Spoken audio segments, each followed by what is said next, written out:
जय श्री कृष्ण, जय श्री राम। वाल्मीकि के घर ब्रह्मा जी आए, उनके सामने प्रकट हुए और पूरा स्वागत होने के पश्चात वो दोनों आमने सामने बैठे हैं।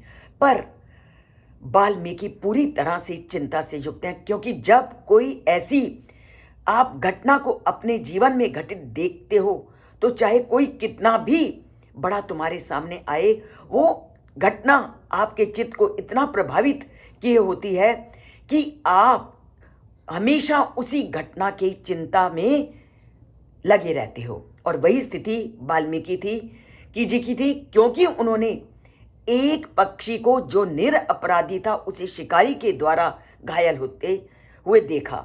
और जब पूरी तरह से पीड़ित उस पक्षी को उन्होंने देखा तो वो पूरी तरह से उनका अंतर्मन दर्द से भर उठा और बार बार, चाहे सृष्टि के कर्ता उनके सामने बैठे हुए हैं, तो बार बार वही ध्यान उनको अपनी ओर खींचे जा रहा है। तो उसी का वर्णन आज के श्लोक में किया गया है।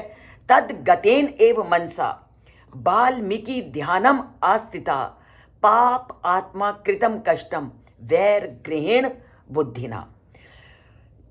बैठे वो ब्रह्मा जी के सामने हुए हैं, पर चिंता और वो दृश्य उनको पूरी तरह से अपने में बार बार जबरदस्ती खींच रहा है कि क्यों एक निरपराधी जोड़े में से शिकारी ने, जिसको उन्होंने पापी की संज्ञा दी है, उसने उसको क्यों मार दिया।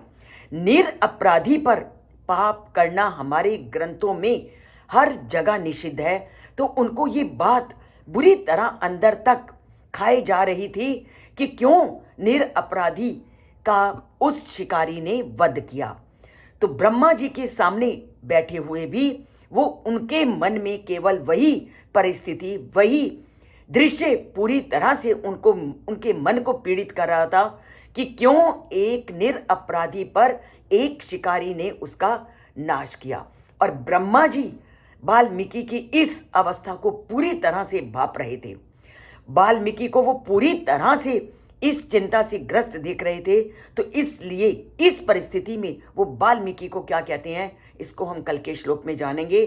पर करुणा हर व्यक्ति को पूरी तरह से निचोड़ देती है और बुरा दृश्य हमेशा मनोमस्तिष्क पर छाया रहता है जो व्यक्ति पर उपकार की भावना में लगा रहता है।